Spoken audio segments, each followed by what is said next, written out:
کہ صبح زمیں پہ ہوئی اور شام نیزے پر، او چھٹا غبار تو بنت علی نے رو کے کہا، چھٹا غبار تو بنت علی نے رو کے کہا، قبول کیجئے بھیا سلام نیزے پر، اللہ قبول کیجئے بھیا سلام نیزے پر۔ اور ثنا کی نوک سے یہ کہہ کے گر پڑے عباس، ثنا کی نوک سے یہ کہہ کے گر پڑے عباس کہ بنت زہرا کھلے سر غلام نیزے پر، کہ بنت زہرا کھلے سر غلام نیزے پر۔ اور مقطع دیکھیے، مقطع آپ کی نظر کریں گے کہ یزید نام سے دشنام بن گیا ہے جواز، یزید نام سے دشنام بن گیا ہے جواز، یوں بے کسی نے لیا انتقام نیزے پر۔ سبحان اللہ، سبحان یزید نام سے دشنام بن گیا ہے جواز، یوں بے کسی نے لیا انتقام نیزے پر، سوارے دوش نبی اور قیام نیزے پر، سو اس سفر کا ہوا اختتام نیزے پر۔ ڈاکٹر صاحب سلامت رہیں۔ سبحان اللہ۔ جی ڈاکٹر صاحب یہ تو اتنا بڑا ہیرا آپ کہاں سے، میں فرسٹ ٹائم ملا ہوں، تو آپ کی اتنی اچھی گفتگو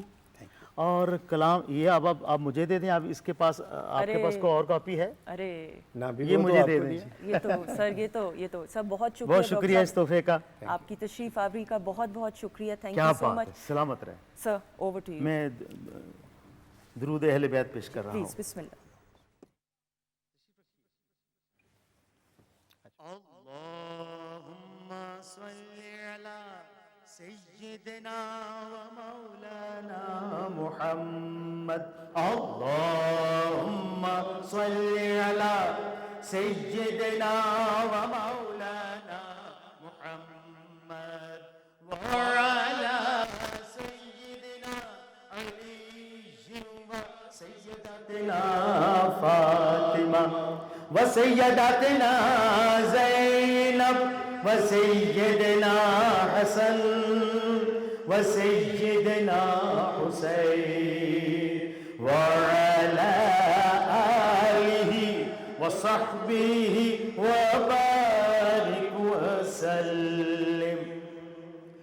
اللہ کے شیر حیدر کرتار پر درود، اللہ کے شیر حیدر کرار پر درود، حضرت حسن حسین کے کردار پر درود۔ اللہم صلی علی سیدنا و مولانا محمد، اللہم صلی علی سیدنا و مولانا محمد وعلی سیدنا علی و سیدتنا فاطمہ وسیدتنا زینب وسیدنا حسن وسیدنا حسین وعلی آلہ وصحبہ وبارک وسلم۔ زہرا پہ بھیجتے جو،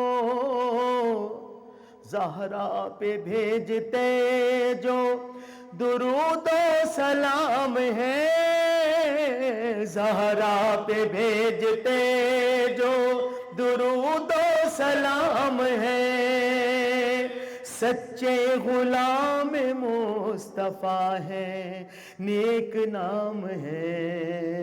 اللہم صلی علی سیدنا و مولانا محمد، اللہم صلی علی سیدنا و مولانا محمد وعلی سیدنا علی و سیدتنا فاطمہ وسیدتنا زینب وسیدنا حسن وسیدنا حسین وعلى آله وصحبه وبارك وسلم.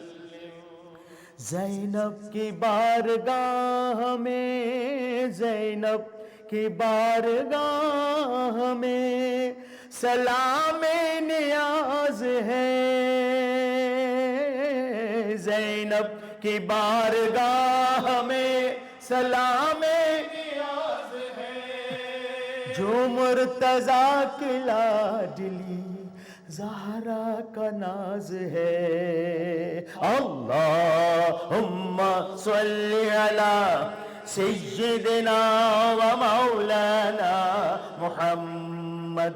اللہم صلی علی سیدنا و مولانا محمد وعلی سیدنا علی و سیداتنا فاطمہ و سیداتنا زینب و سیدنا حسن و سیدنا حسین وعلی آلہ. صاحب سر، آپ سے آغاز گفتگو کا کرتے ہوئے، اسلامی سال کا پہلا مہینہ محرم، اور محرم کا یہ بڑا مقدس مہینہ ہے، اس کو حرمت کا مہینہ بھی کہا جاتا ہے. سر اس پہ تفصیل سے اگر ہم بات کریں.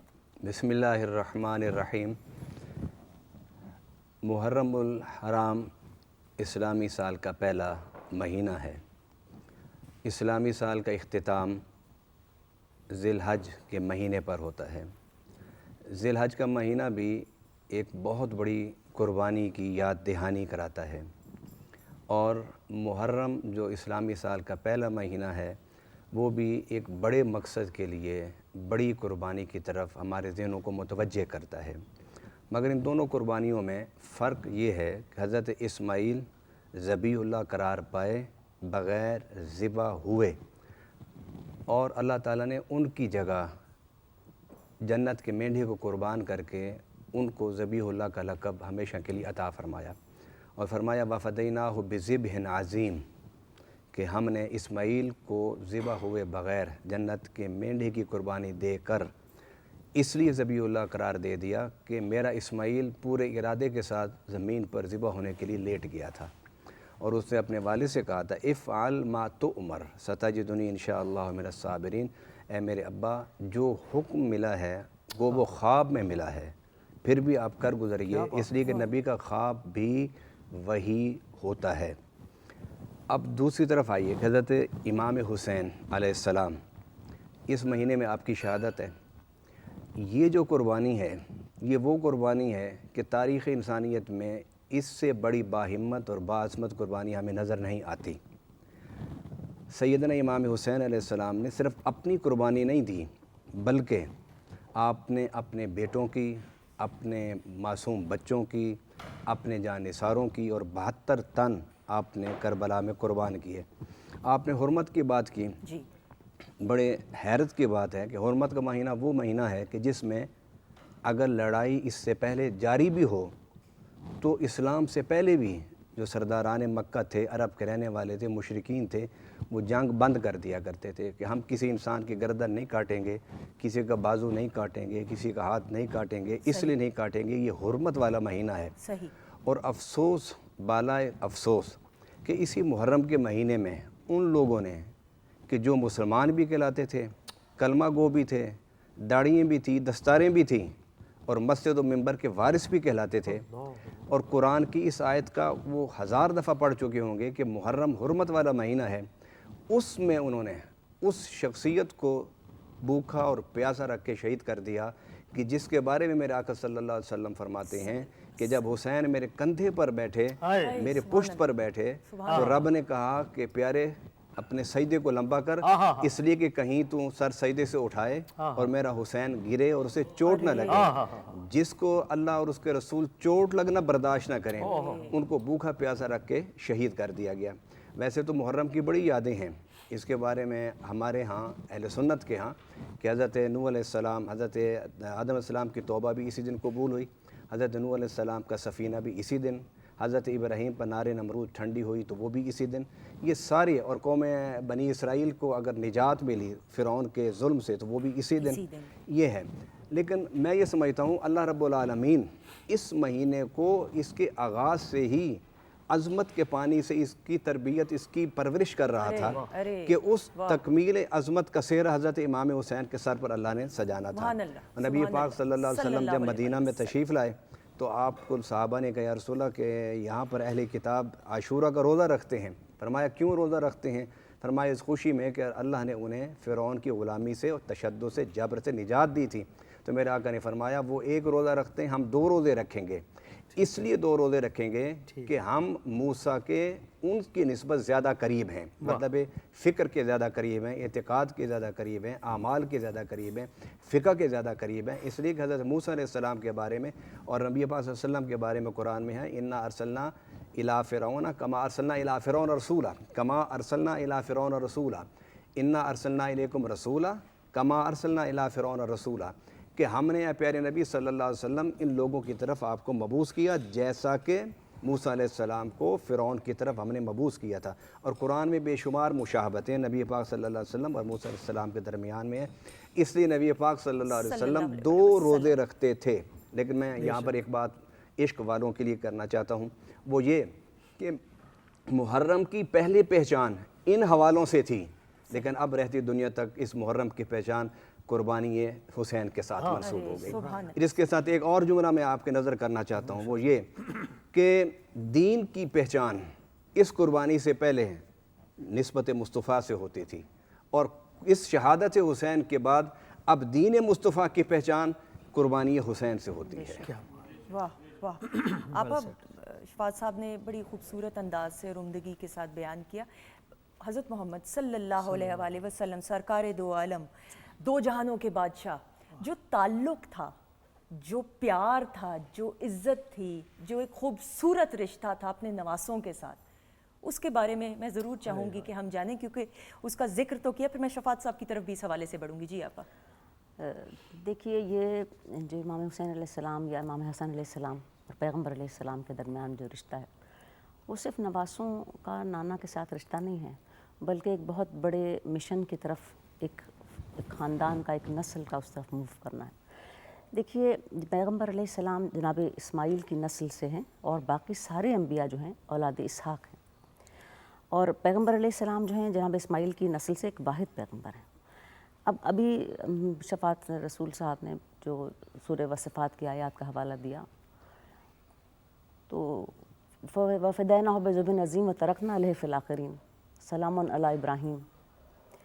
یعنی اس قربانی کو جو اسماعیل پر تھی وہ مٹیریلائز نہیں ہوئی، لیکن اطاعت کی کلائمیکس ہے، صبر کی کلائمیکس ہے، لیکن وہ مٹیریلائز نہیں ہوئی. ایک جانور ذبح ہو گیا. وَتَرَكْنَا عَلَيْهِ فِي الْآخِرِينَ، ہم نے آخر نیکسٹ جنریشن کا اس کو انہیریٹنس قرار دیا. اب وہ نیکسٹ جنریشن پیغمبر علیہ السلام ایک ہی ہیں اس جنریشن میں، اور ان کی شاہ ولی اللہ نے سر و شہادتین میں لکھا کہ پیغمبر کی شہادت 2 حصوں میں تقسیم ہوئی، شہادت سری اور شہادت جہری. سری یعنی چھپی ہوئی شہادت امام حسن علیہ السلام کے حصے میں آئی کیونکہ آپ زہر سے شہید کیے گئے، اور جہری شہادت کھلی ہوئی شہادت امام حسین علیہ السلام نے کربلا کے دشت میں دی. تو اب یہ شہادت امام حسین علیہ السلام کی ترکنا علیہ فی الآخرین نیکسٹ جنریشن میں پیغمبر علیہ السلام کے حوالے سے آپ نے اس شہادت کو، اسی پیغمبر کا حوالہ ہے یہ شہادت امام حسین علیہ السلام کی در حقیقت شہادت پیغمبر علیہ السلام ہے. اچھا آپ یہ دیکھیے کہ ان کی ناز برداری، اب وہ صرف ناز برداری کی حد تک ہی نہیں، بلکہ اگر آپ آیا مباہلہ کی طرف جائیے کہ جس وقت نجران کے عیسائیوں نے ٹرینٹی کے کانسیپٹ پر پیغمبر کے ساتھ بہت زیادہ مباحثہ کیا اور 40 دن تک اس بحث میں لگے رہے کہ جناب عیسیٰ جو ہیں وہ اللہ کے بیٹے ہیں، اور پیغمبر نے بار بار توحید کی طرف ان کو 40 ڈیز تک وہ مباحثہ چلتا رہا. تو آخر میں قرآن مجید کی آیات اتری فمن حاجک فیہ من بعد ما جاءک من العلم فقل تعالوا ندعو ابناءنا وابناءکم نساءنا ونساءکم وانفسنا وانفسکم ثم نبتہل فنجعل لعنۃ اللہ علی الکاذبین، کہ بس پیغمبر اب جو ہے وہ دلیل اور گفتگو کے دفتر کو بند کرو اور مباہلے کے لیے بلاؤ کہ جھوٹوں پر خدا کی لعنت قرار دیتے ہیں. ان سے کہو تم اپنے عورتوں کو لاؤ، ہم اپنی عورتوں کو لاتے ہیں، نفوس کو لاتے ہیں، تم اپنے بیٹوں کو لاؤ، ہم اپنے بیٹوں کو لاتے ہیں. اس پر جن لوگوں کو لے کر گئے خواتین کے کیٹیگری میں آپ جناب فاطمہ زہرا کو لے کر گئے, نفوس کی کیٹیگری میں نفس جناب علی مرتضیٰ کو لے کر, ابنانا و ابناکم بیٹوں کی کیٹیگری میں آپ نے امام حسن اور امام حسین علیہ السلام کو لیا, اس لیے آپ کو ابنائے رسول کہا جاتا ہے, رسول کے بیٹے. اب رسول اللہ نے, آپ یہ دیکھیے کہ وہاں پر کیا ہوا, توحید کی ریپرزنٹیشن, یعنی ایک طرف ٹرینٹی کا کانسیپٹ ہے, ایک طرف توحید کا کانسیپٹ ہے. تو وہ جو عیسائی تھے انہوں نے فوراً بیک ٹریک کیا, انہوں نے کہا میں ایسی شکلیں دیکھ رہے ہیں کہ اگر یہ اللہ کی بارگاہ میں ہمارے لیے بددعا کے ہاتھ اٹھا دیں تو پہاڑ اپنی جگہ سے ہل جائیں. تو وہ کیا عمر تھی, اتنی چھوٹے تھے کہ امام حسن کی آپ نے انگلی پکڑی ہوئی تھی پیغمبر علیہ السلام نے, اور گود میں امام حسین علیہ السلام کو اٹھایا ہوا تھا. تو وہ یہ شخصیتیں دین پرسونیفائڈ, اگر کہیں نا آپ, دین کو پرسونیفائی کیا جائے تو یہ شخصیات دین پرسونیفائڈ.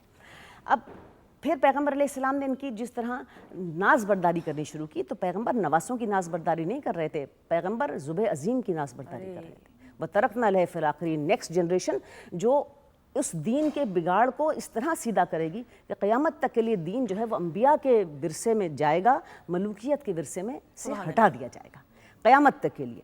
تو آپ کبھی کندھوں پر بٹھا رہے ہیں, عید کا وقت ہے, بہت مشہور بات ہے کہ عید کا وقت آیا اور بچوں نے اپنی والدہ سے کہا کہ سب کے پاس اچھے کپڑے ہیں عید کے, ہمارے پاس عید کے لیے لباس نہیں ہے. تو آپ کی والدہ جناب فاطمہ زہرا نے فرمایا کہ ہم نے درزی کو کہا ہوا ہے اور آپ کے لباس لے کر آ رہے ہیں. اب نہ درزی تھا نہ کسی درزی کو کہا تھا, اور آپ سجدے میں گر گئیں اور پروردگار سے دعا کی کہ میری عزت میرے بچوں کے سامنے رکھی جائے. تو صبح عید کی ہوئی اور ایک دروازے پہ دستک ہوئی, تو آپ نے پوچھا کون ہے, تو کہا انا قیات الحسین, حسنین, میں حسنین کا درزی ہوں. اور رضوان جنت جو ہے وہ لباس لیے کھڑا تھا, ایک بچے کو سبز لباس پہنایا گیا, ایک کو سرخ لباس پہنایا گیا, جنت کے لباس پہن کے نکلے شہزادے. تو پھر اس کے بعد انہوں نے کہا اپنے نانا سے کہ نانا سب بچوں کے پاس سواری ہے, ہمارے پاس تو سواری نہیں, ہم کس پر بیٹھیں. پیغمبر نے ایک فرزند کو سیدھے کندھے پر اور ایک کو بائیں کندھے پر بٹھایا, کہا تمہاری سواری یہ ہے. پھر سب ان بچوں نے کہا کہ باغی ہی نہیں ہے سواری کی, تو آپ نے اپنے گیسو مبارک لباسوں کے ہاتھ میں پکڑا دی. اب یہ نانا کے گیسو نہیں پکڑے تھے بچوں نے, نبوت کے گیسو پکڑے تھے. اور اس کے بعد جناب ابو بکر صدیق نے جب اس طرح پیغمبر کو آتے ہوئے دیکھا تو کہا کیا خوبصورت سواری ہے, نعم الراکب, کیا خوبصورت سواری ہے. تو پیغمبر نے کہا کہ یہ کہو نعم المرکب, کتنے خوبصورت سوار. ارے سبحان اللہ. تو پھر سجدے میں, ابھی جیسے علامہ صاحب نے ارشاد فرمایا کہ پیغمبر سجدے میں ہیں اور امام حسین علیہ السلام پیٹھ پر آگے بیٹھ گئے. بھائی بچہ بیٹھا ہے نہیں ہے, نواسا نہیں بیٹھا ہوا, بہت عظیم ذمہ داری بیٹھی ہوئی ہے. کہا نہیں, 70 بار کہا پیغمبر نے سبحان ربی الاعلیٰ, اور بار بار اصحاب سر اٹھا کر دیکھتے تھے کہ کوئی کیا محرم واقعہ ہو گیا, دیکھا بچہ پیٹھ پر ہے. تو پیغمبر نے اس طرح ان کی پرورش کی. اور بہت بڑی حدیث پیغمبر نے ارشاد فرمائی, حسین منی و انا من الحسین, حسین مجھ سے ہے اور میں حسین. ارے سبحان اللہ, سبحان اللہ, سبحان اللہ. خواتین و حضرات, اچھا میں آپ کی آپا میری چھوٹی بہن ہے, پلیز پلیز. میں جب میرا نواسا ہوا ہے نا, وہ 2-2.5 سال کا ہے, کہ نواسے اور نانے کی محبت کیا ہے. بے شک بے شک. اس سے پہلے I could never imagine. اور پھر اب بھی میں بھی جب نماز پڑھتا ہوں نا, تو وہ میرا نواسا آ کے نا میرے کندھے پہ چڑھ جاتا ہے. آپ یقین کریے کہ میں اس لیے رو رہا ہوتا ہوں وہاں پر, مجھ سے ضبط نہیں ہوتے میرے آنسو, کہ میں حضور صلی اللہ علیہ وسلم کی سنت ادا کر رہا ہوں اور وہ حضرت حسین کی سنت ادا کر رہا ہے. میں اپنے مسز کو کہتے ہیں اس کو نہ ہٹایا کرو, رہنے دو, مجھے سجدہ لمبا کرنے دو.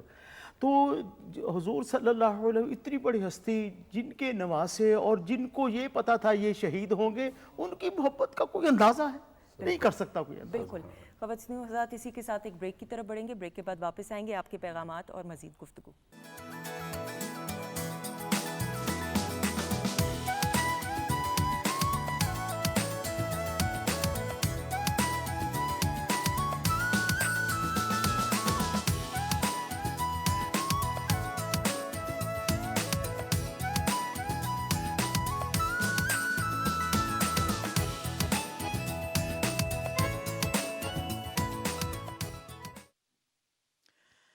سید نے کربلا میں وعدے نبھا دیے ہیں, سید نے کربلا میں وعدے نبھا دیے ہیں, دین محمدی کے دین محمدی کے گلشن کھلا دیے ہیں سید نے کربلا میں وعدے نبھا دیے ہیں بولے حسین مولا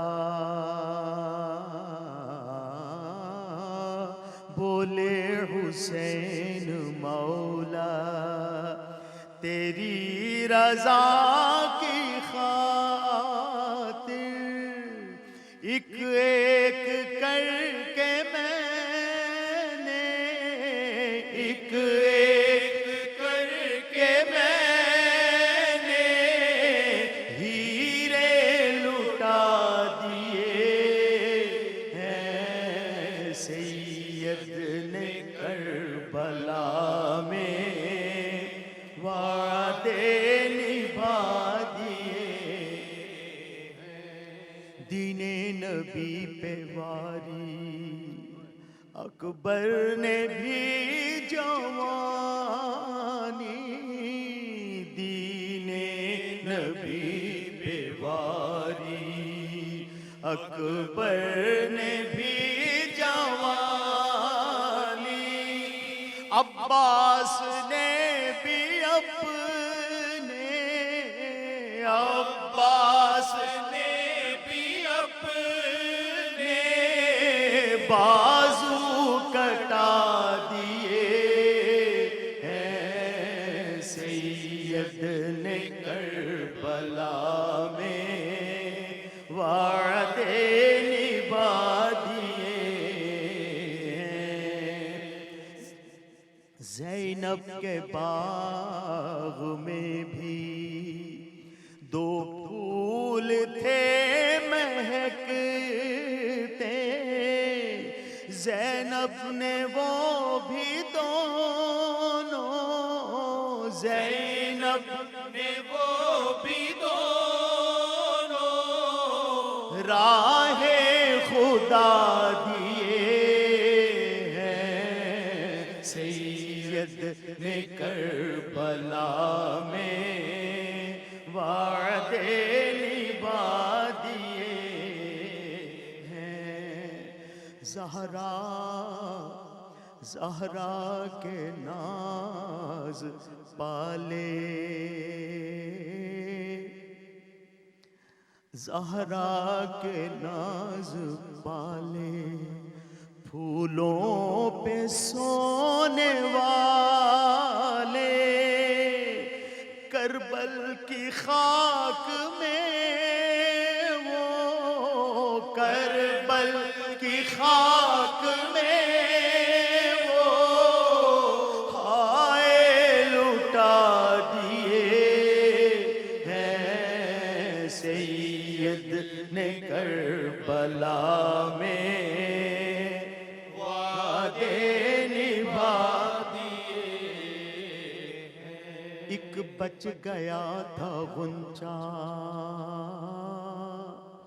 ایک بچ گیا تھا غنچہ اس کو بھی پیش کر کے سید نے جھاڑ کے یوں سید نے جھاڑ کے یوں دامن دکھا دیے ہیں سید نے کربلا میں وعدے نبھا دیے بخشش ہے اس کی لازم